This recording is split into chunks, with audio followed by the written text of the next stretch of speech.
Hi friends, welcome to சாலா. Big பாஸ்ல வந்து பார்த்தீங்கன்னா டே 47 யார் ஒஸ்ட் பெர்ஃபார்மன்ஸ் அப்படின்னு செலக்ட் பண்ணுங்க சொல்லுவாங்க. அதில் எல்லாமே செலக்ட் பண்ணுவாங்க. அதில் வந்து பார்த்தீங்கன்னா சாண்ட்ரா தான் உள்ள வச்சு செஞ்சுருப்பாங்க. அப்போல்லாம் வந்து பார்த்தீங்கன்னா பிரஜன் அவர் சாண்ட்ரா ஹஸ்பண்ட் இருக்காங்க. பிரஜன் வரும்போது திவ்யா கணேஷை நீ செலக்ட் பண்ணு, நாங்கள் ரெண்டு நல்லா பேராக உட்காந்து ஜெயிலில் உட்காந்து என்ஜாய் பண்ணுற மாதிரி சொல்லியிருப்பாங்க.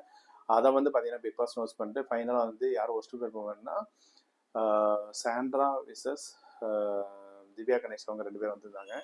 ஸோ ஃபைனலாக வந்து பார்த்தீங்கன்னா அவங்க டாஸ்க்கு வந்து நம்ம ஜெயிலில் ஜாலியாக இருக்கலாம் அப்படின்னு நினச்சிருந்தாங்க. ஆனால் சீரியஸ்னஸாக புரியல. அதனால பார்த்தீங்கன்னா பிக் பாஸ் நோட் பண்ணிட்டு ஜெயிலில் டாஸ்காக பண்ணுறீங்க அப்படின்னு சொல்லிட்டு எல்லாரோடைய வேலையும் இவங்க ரெண்டு தான் பண்ணணும். க்ளீன் பண்ணுறதுலேருந்து எல்லா வேலையுமே ஃபுல் அண்ட் ஃபுல் இவங்க தான் பண்ணணும். இதை வாட்ச் பண்ணுறதுக்கு வந்து பார்த்தீங்கன்னா கம்பெனி தான் ஆட் பண்ணணும் அப்படின்னு சொல்லிட்டாங்க.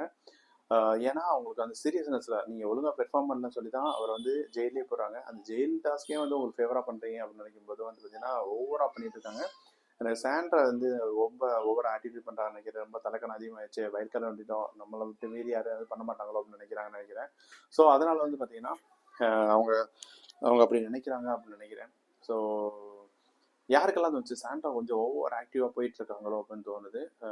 எனக்கு தெரிஞ்சு வந்து பார்த்தீங்கன்னா நல்ல பொட்டன்ஷியல் இருக்குது. ஆனால் ப்ராப்பராக லண்டன்னா நல்ல பிளேயராக வருவாங்க அப்படின்னு நினைக்கிறேன். ஆனால் கொஞ்சம் தலைக்கணம் இருக்குது. இந்த பேர் உடஞ்சா மட்டும்தான் வந்து பார்த்தீங்கன்னா பாண்டிங் உடஞ்சா மட்டும்தான் வேற அளவுக்கு நல்லா விளாடுவாங்கன்னு நினைக்கிறேன்.